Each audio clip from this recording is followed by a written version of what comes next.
Sa isang audio clip nitong weekend, iginiit ni Kingdom of Jesus Christ founder Pastor Apollo Quiboloy na nagtatago lang siya para protektahan ang sarili at hindi dahil meron siyang kasalanan. Sabay banggit din ang kondisyon para siya'y lumitaw. Bigyan ninyo ko ng garantiya na hindi mangingialam ang mga puti sa kasong ito sa Pilipinas.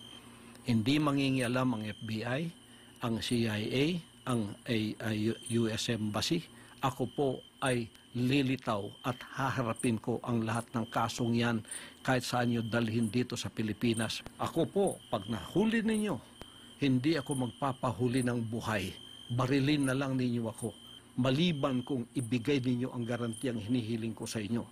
Tugon dito ni Pangulong Bongbong Marcos. It seems to me a little bit tail wagging the dog, ang tawag, na siyang magbibigay ng kondisyon sa gobyerno doon sa kaso niya, akusado siya sa warrant of arrest. So, I mean, we will exercise all the compassion to Pastor Quiboloy. Naharap si Quiboloy sa mga kasong child abuse at sexual abuse base sa inilabas na arrest warrant ng isang korte sa Davao. Nakahain din sa korte sa Pasig ang kasong qualified trafficking na ayon sa DOJ ay non-bailable.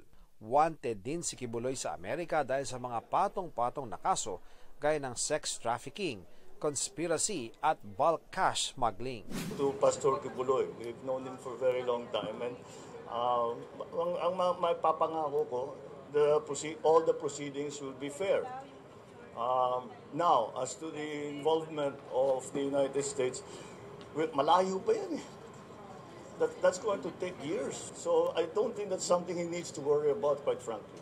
Sa isang statement, sinabi naman ni Justice Secretary Jesus Crispin Remulla na hindi maaaring magpataw ng anumang kondisyon si Quiboloy para sa kanyang pagsuko.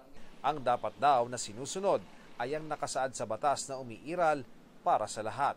Hinikayat ni Remulla si Quiboloy na harapin na lang ang mga kaso laban sa kanya. Tiniyak din ni Remulla ang kaligtasan ni Quiboloy. Pinatikos naman ni Senadora Risa Ontiveros ang audio message ni Quiboloy. Pastor Quiboloy, lumabas ka na sa lungga mo. Tutal, nagpapa-interview ka naman sa mga vlogger. Magpa-interview ka na rin sa amin sa Senado. Wala kang katiting na ebidensya laban sa aming mga matatapang na witnesses. At wala kang karapatan. Siraan ang Senado at ang mandato nito.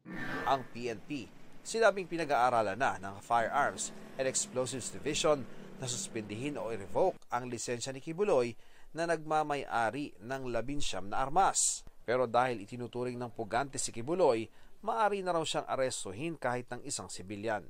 Wala raw special treatment sa pastor at patuloy ang manhunt operation para maisilbi ang warrant ng Davao RTC. Kung isang civilian po ay makikita po ang isang tao na wanted po, ay po pwede po itong gamitin para siya po ay arestuhin. Ang sino man pong individual na magkakanlong sa isang taong alam po niya na ito po ay wanted at pinaghahanap po ng batas, ay maaari po siyang maharap sa kaso obstruction of justice po. Sinisikapan ng GMA Integrated News na makuha ang panig ni Quiboloy sa usaping ito sa pamamagitan ng kanyang abogado na si Attorney Ferdinand Topacio. Para sa GMA Integrated News, Ian Cruz ang inyong saksi.